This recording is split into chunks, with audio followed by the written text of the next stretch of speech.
Intraterra. Bem-vindos a vocês, caros irmãos de superfície. Há extremamente muito tempo, eu não me encontrava em tão boa companhia e, novamente, nessa superfície planetária que, parece-me, não está no melhor de sua forma, pelo que pudemos observar em nossos mundos intraterrestres, com os diferentes governadores de diferentes regiões.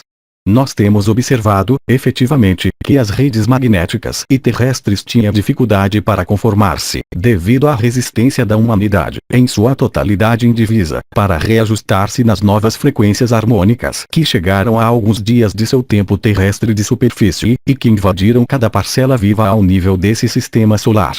Um trabalho enorme foi, no entanto, efetuado, há agora 40 dias de seu tempo, para preparar esse advento do que alguns de vocês chamam a energia do Sol Central, que nós mesmos chamamos, em linguagem antiga, Shekinah, e que corresponde a uma efusão do Espírito Santo, papel pré-ascensional que era previsível neste fim de ano.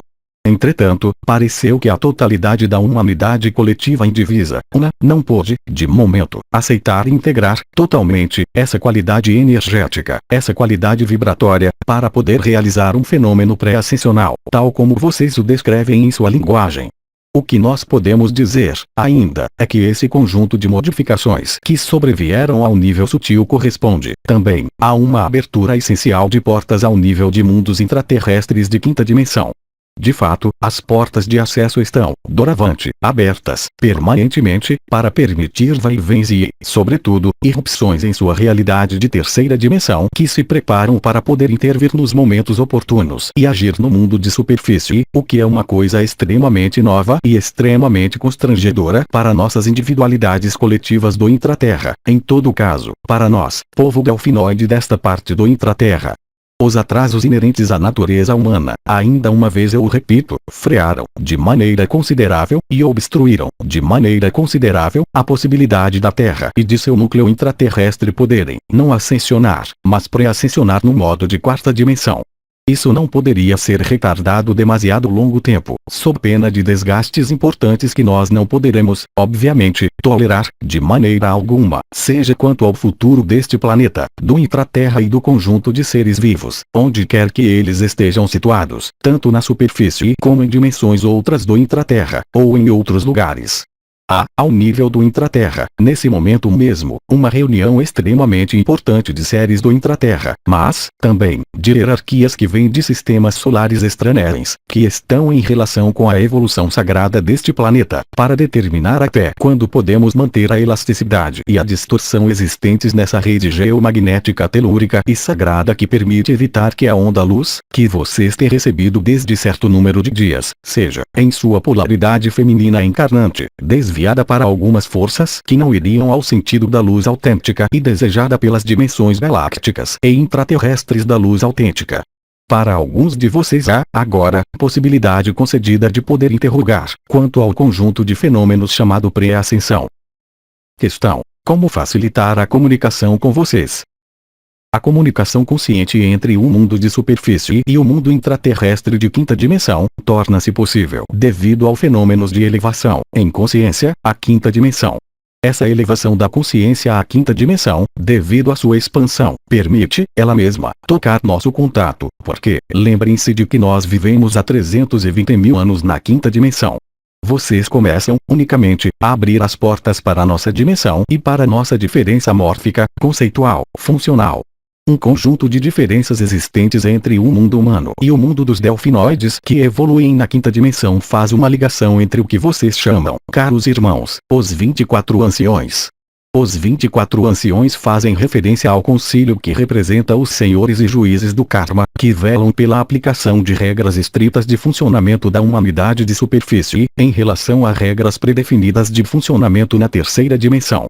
O próprio fato de elevar sua consciência, regularmente, progressivamente, de maneira intermitente, também, permite-lhes, progressivamente, ativar canais de comunicação, de maneira extremamente natural. A técnica, agora, que vocês devem empregar para facilitar essa comunicação corresponde a algo que eu já havia dado a Milwaukee, que é tentar funcionar em consciência individual a 24 unidades. A unidade coletiva de 24 consciências, que vai rearranjar suas moléculas atômicas, rearranjar sua luz ao nível das auras, de maneira a permitir-lhes funcionar, agora e já, em algumas ocasiões, em alguns momentos, em modo quinto. Penso ter respondido à interrogação. Questão: como, concretamente, criar essa sinergia de 24? Na vida, caro irmão, que vocês qualificam de habitual e comum, isso me parece, efetivamente, muito difícil. Convém criar espaços, momentos, nos quais esse modo de comunicação seja possível. Convém reunir-se, primeiro, em 6, em seguida, em 12, e, depois, em 18, e, enfim, em 24. Trabalhar, primeiro, numa unidade de 6. Lembrem-se de que a luz possui 6 faces na quinta dimensão. A partir do momento em que 6 seres estão reunidos, em momentos não comuns, momentos que vocês poderão chamar, caro irmão, momentos de oração ou momentos de meditação ou, em todo caso, momentos de comunhão, nesses momentos privilegiados e especiais, o simples fato de reunir-se a 6, adotando uma disposição geométrica perfeita de hexágono e na qual cada um vai levar sua consciência, simplesmente, aos 5 outros seres humanos presentes. Cada um fazendo isso nos 5 outros, isso estabelecerá uma comunicação de consciência individual coletiva a 6 unidades. Isso pode tomar algumas respirações, alguns minutos, ou algumas sessões. Quando isso for conseguido e realizado ao menos uma vez, vocês o saberão, instantaneamente, devido à qualidade vibratória emitida, recebida por cada um dos participantes da consciência coletiva.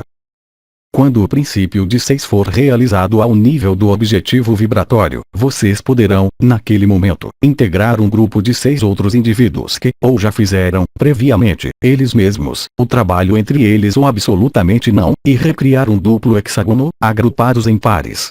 Naquele momento, no duplo hexágono, cada um deverá, primeiro, levar sua consciência e sua atenção ao par ao lado de si, em seguida, e unicamente após, aos outros pares e os 2 constituintes de cada par. Assim, vocês criarão uma consciência coletiva indivisa individual e, entretanto, unificada, a 12 entidades humanas. O mesmo esquema reproduzir-se-á por triângulo de 3, para os 18, e, enfim, pelo quaternário de 6, ou seja, 24, sempre no mesmo processo em triângulo ou em quaternário, antes de passar a totalidade de 18 ou de 24. Tranquilizem-se, não é um processo abstrato, mas, realmente, energético e de consciência, que se produzirá no momento em que isso se realizar.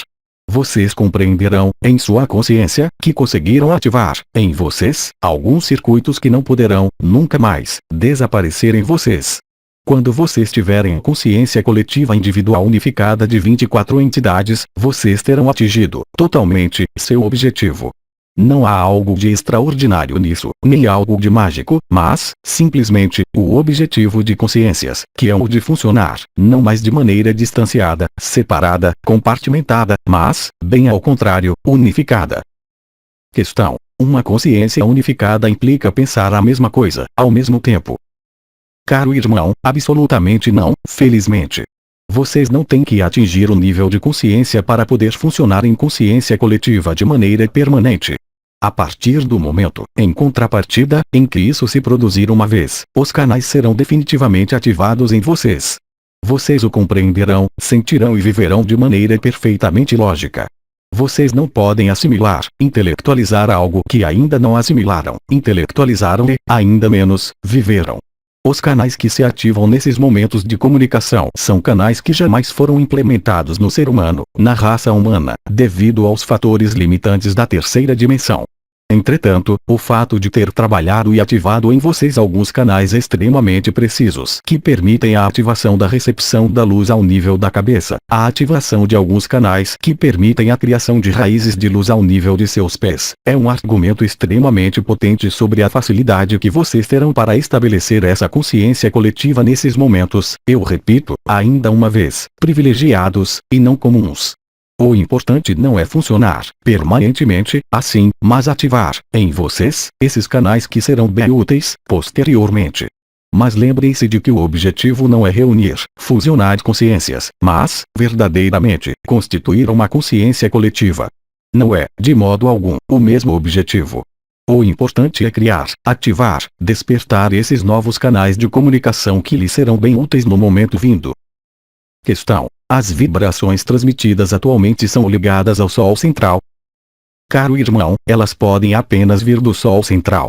A energia esperada quando do São João, que é impactada sobre a Terra desde 27 de dezembro, corresponde, real e totalmente, à polaridade feminina da energia divina fecundadora, que permite fecundar as células de toda a parcela viva sobre este planeta, de maneira a despertar a sua dimensão a mais espiritual. E essa energia está, obviamente, em relação com o Sol central da galáxia, apropriadamente, nomeado Sirius A. Questão: quais serão os impactos físicos dessas evoluções?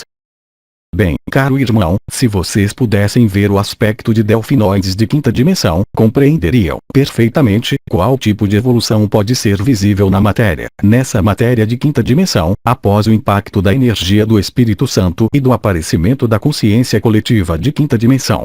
Há certo número de modificações corporais que sobrevêm, conforme o tipo de raça e o tipo humanoide ou não humanoide que vive essa transformação. Nós podemos, entretanto, esquematizar. Uma das transformações as mais importantes sobrevém ao nível do próprio funcionamento do receptáculo da energia, que é o cérebro. Há, primeiro, efetivamente, uma comunicação de maneira muito mais intensa, direta e fácil entre os dois hemisférios do cérebro, que corresponde ao aparecimento de uma ponte de substância que une, de modo muito mais intenso, o que o ser humano, atualmente encarnado, chama os dois hemisférios cerebrais. Há, em seguida, desenvolvimento de uma parte específica, acima das orelhas do ser humano, o que explica o aparecimento de um apêndice, existente nos golfinhos, que poderemos chamar terceiro lobo do cérebro, de fato, terceiro e quarto lobos do neocórtex, que são as zonas paralímbicas, e que corresponde à percepção de sinais sensoriais, que nada tem a ver com seus 5 sentidos, mas que integram, neles, o sentido elétrico e o sentido magnético correspondente ao sentido do divino. Essas modificações são extremamente centradas numa modificação vascular que sobrevém ao conjunto da cabeça da raça que vive essa transformação, que se vive por fenômenos congestivos extremamente marcados ao nível dos orifícios sensoriais, que podem induzir sangramentos de nariz, congestões ao nível ocular, congestões ao nível dos ouvidos, mas, também, das gengivas, provocando, por vezes, sangramentos importantes nos seres submetidos a essa transformação. Há, efetivamente, outras transformações que sobrevêm aos níveis bioquímico, biológico, celular, genético também, mas seria extremamente fastidioso, de momento, entrar mais adiante em detalhes dessa transformação, que é perfeitamente mensurável, quantificável com seus meios técnicos atuais existentes na superfície de sua Terra. A transformação é transitória.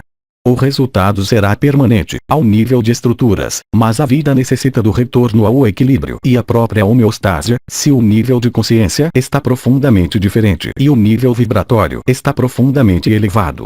Conclui-se, daí, que, após uma semana de desaparecimento desses fenômenos congestivos e de estases ao nível da cabeça, o retorno ao normal, ao nível biocondutivo, será a regra.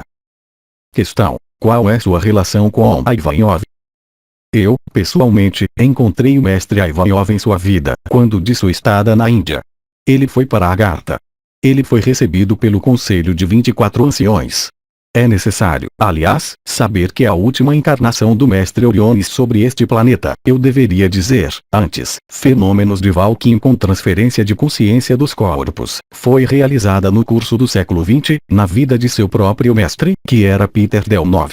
Assim, Peter Delnov era a totalidade da encarnação do espírito de nosso mestre, de todos, Oriones. Questão: quais seriam as consequências de um atraso nas efusões de energia? O atraso de tempo poderia estender-se de 15 dias a 3 semanas. As consequências poderiam ir até a perda total da Terra e do conjunto de seus habitantes de superfície. Não do intraterra, obviamente, que terá tido, amplamente, o tempo de evacuar este planeta, que teria falhado em seu papel de sacralização. Questão: poderia explicar o que são essas energias? Caro irmão, a energia, a potência do Sol central, que é derramada há tantos anos e que encontrou seu apogeu no momento do São João de inverno, não era destinada a fazê-los funcionar em consciência coletiva, mas era destinada a elevar o nível vibratório da Terra, de maneira a permitir a ela passar a quinta dimensão, pela quarta, no primeiro tempo. Mas, antes de passar a quinta, é necessário, já, subir a quarta.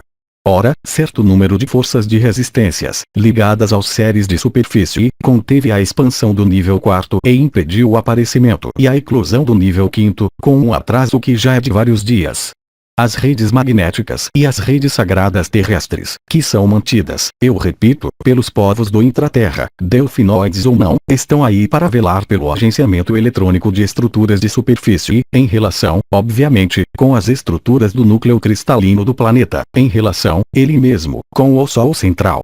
O que nós pudemos constatar, infelizmente, é a dificuldade de fazer vibrar o núcleo, portanto, fazer ressoar os mundos de superfície em relação à distorção e à intensidade existente dessa distorção entre o limiar necessário à ativação quântica dessa quarta dimensão e a realidade do que foi observado em 27. Isso traduz algo de extremamente prejudicial para a evolução do conjunto do planeta, obviamente, mesmo se esse processo já se produziu em outros tempos em outros lugares, em outros planetas, se preferem. Questão: poderia fazer-nos um relatório do nível vibratório, hoje, sobre a Terra? Isso se resume a uma incapacidade para atingir, devido a essa distorção existente, o nível desejável e indispensável para passar a esse nível intermediário quarto. Um impulso vibratório extremamente importante foi induzido pelo Sol central, que induziu, por reação, um impulso do núcleo que corresponde, aliás, a um aumento observado ao nível da camada intermediária, chamada magma. Esse aumento de pressão deveria induzir, obviamente, um impulso ao nível da casca e, portanto, um conjunto de modificações geológicas elementares ao nível do conjunto do planeta, que, infelizmente, absolutamente, não se produziu, tendo induzido, com isso, uma incapacidade da Terra para responder, ao nível da casca de superfície, a um impulso espiritual que foi dado. Os estragos, de momento, não são irreversíveis ao nível do núcleo, mas a pressão aumenta, muito rapidamente. Imaginem uma pressão extensiva, à qual se opõe uma pressão compressiva. Quem vai ganhar? Questão: podemos ajudar esse processo? Todo ser humano, tomado a título individual, pode ajudar o fenômeno coletivo. Mas as forças de compressão impedem-se, elas mesmas, de encontrar a luz, impedindo, também, as forças de expansão do núcleo. Elas são ligadas, eu dizia, precedentemente, ao conjunto de consciências encarnadas que vivem no mundo de superfície. Obviamente que cada pensamento de luz, obviamente que cada emissão positiva de luz vem aliviar o fenômeno compressivo, mas o esforço necessário, de momento, é, sobretudo, demandado ao nível daqueles que já tiveram acesso. Nós podemos apenas reforçar, ainda mais, o nível do intraterra e do núcleo, a força de expansão influenciada e semeada pelo Sol central, até um ponto de distorção extrema entre as forças expansivas e as forças compressivas. Nós estamos nesse período de incerteza quanto à hesitação de diferentes energias, num sentido ou no outro. Questão: o que pode acontecer? Caro irmão, existem 3 casos de hipóteses possíveis. Ou as forças de expansão conseguem imprimir e irradiar, sobre a casca terrestre, a totalidade de energias recebidas do Sol central, caso em que haverá reajustes elementares e geológicos essenciais, mas não finais, que permitem a Terra alinhar-se, realinhar-se sob as influências cósmicas, eu diria, um pouco mais positivas, caso em que é o resultado esperado pelas forças da luz autêntica e a Confederação Intergaláctica. Segunda hipótese: o nível de compressão, força de oposição, torna-se tal que nada possa ser feito para evitar o que se chama uma explosão planetária.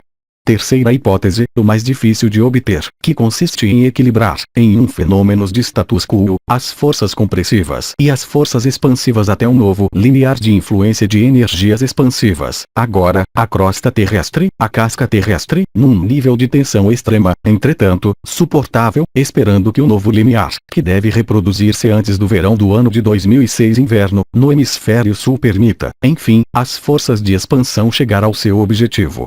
Agora, se o status quo é mantido até uma próxima efusão, isso se traduzirá, entretanto, ao nível do ser humano, por fenômenos de tensões cada vez maiores, de distorções cada vez maiores ao nível da alma humana, entre essas polaridades compressivas de atração para a matéria e expansivas de expansão para a luz. Mas tudo é possível, porque esse episódio de status quo, de equilíbrio entre as duas forças em presença, é um fenômeno extremamente instável por natureza. Mas isso depende de todas as vontades, orientadas num sentido ou no outro, tanto ao nível do mundo de superfície como de diferentes facções existentes no intraterra. Isso depende, unicamente, de forças em presença e da realidade da confrontação de forças em presença. Questão: os cristais podem facilitar a integração dessas energias. Nesse nível, caros irmãos e irmãs, não pedra específica a cada alma, mas, efetivamente, alguns cristais que podem permitir-lhes realizar um alinhamento mais favorável para a livre expressão do processo expansivo de descida da irradiação do Sol central Sirius no interior de suas estruturas. Por exemplo, a pedra que vai permitir-lhes alinhar suas estruturas físicas, mentais e espirituais com essa vibração e, ao mesmo tempo, enraizá-los. A obsidiana celeste, levá-la permanentemente, não necessariamente em lugares precisos, chakras ou outros, mas simplesmente com vocês. Será tempo, para mim, de voltar à minha região de quinta dimensão e deixar meu Valkyrie voltar, após sua pequena viagem. Eu os saúdo. Aos 3 dimensões, 31 de dezembro de 2005. Versão para o português. Célia G. Mensagem atemporal.